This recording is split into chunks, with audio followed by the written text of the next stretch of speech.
Good afternoon, everyone, and thank you all for being with us today. My name is Lim Wei Ling, and I'm the president of Badan Warisan Malaysia, and your moderator for this afternoon. This is Badan Warisan Malaysia's first webinar, and we are overwhelmed by the response we have received from all of you. Over the coming months, Badan Warisan will have an exciting and interesting program of webinars, which I hope you will continue to follow and attend. Our speakers are selected and invited for their expertise in their respective fields of interest and join our talk program to share their passion for heritage and the experiences they have gained through being involved in heritage programs or restoration and conservation projects over the years. Having taken over the reins of Badan Warisan with a new set of committed and passionate council members in January of this year, we are striving to breathe fresh ideas and a new culture of inclusivity and transparency into Badan Warisan Malaysia.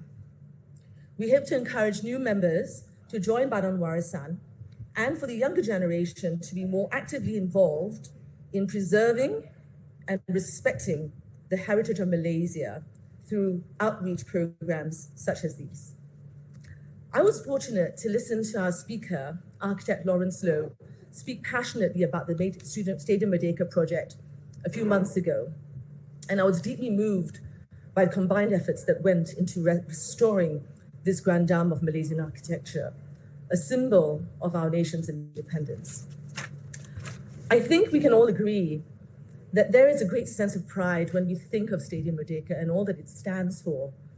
If you speak to any Malaysian, everyone has a story about Merdeka Stadium, from the notable fried chicken that used to be able to get there, to attending football games or concerts, to people remembering that morning on the 31st of August 1957, when as children they were taken to the stadium by their parents to witness and to be part of that historical day.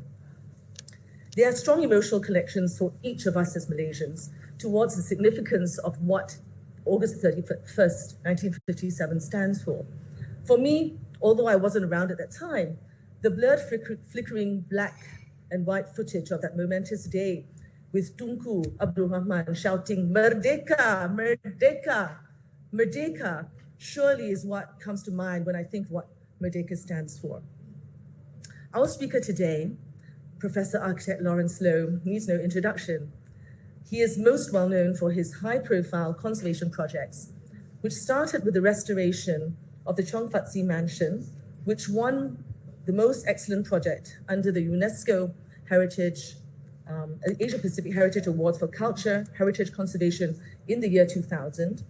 Amongst other significant projects that he has worked on from a restorative perspective are the OCBC Bank in Penang on Beach Street, which consists of 3 adjoining commercial buildings built from 1885 to 1930, as well as the Suffolk House project in Penang, and of course, restoration of both the National and Merdeka stadiums.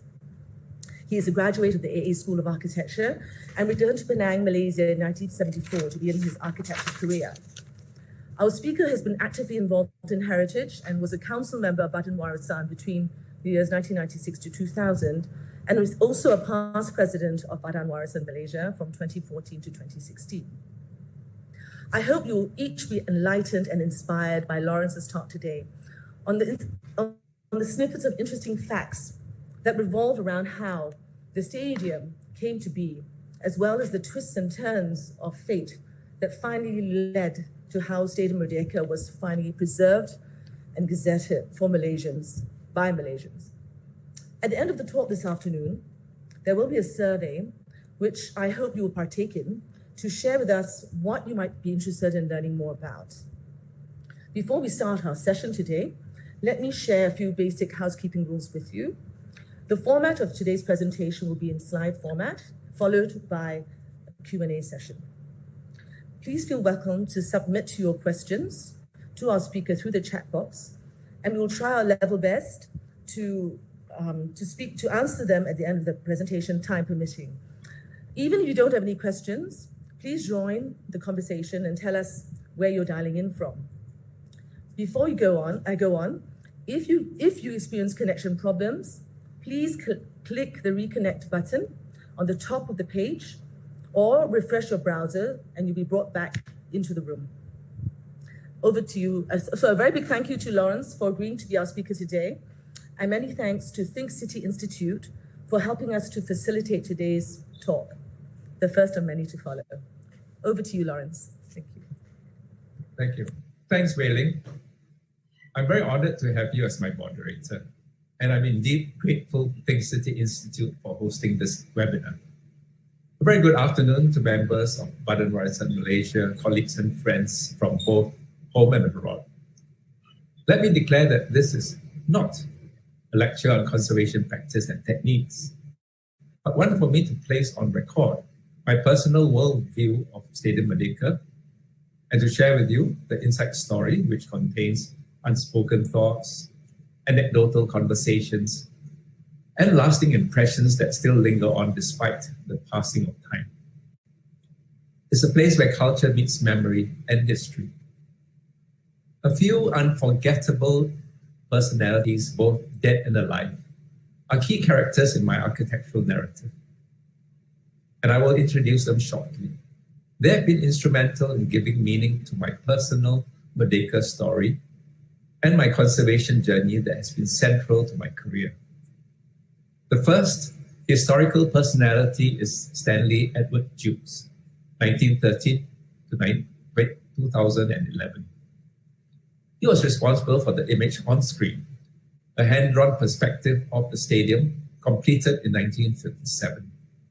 He designed it and Stadium Negara, the first major indoor stadium in Asia, completed in 1962. An American architect and engineer, he was the Director of Public Works Department, or JKR as it's known today, from 1959 until 1962. A genius at work, his innovations and creative details inspired many of the early generations of local architects, including me. This is an aerial photograph of the site taken soon after Stadium Negara was completed. It appears in the top center of the slide. If you compare the first and second slides, you have to admire Stanley's drawing skills. He personally drew the perspective in the days before the advent of computers. His accuracy is uncanny. It's unheard of nowadays, and of all this whilst performing his normal daily duties. His engineering achievements for the largest outdoor stadium in Asia at the time of its conception include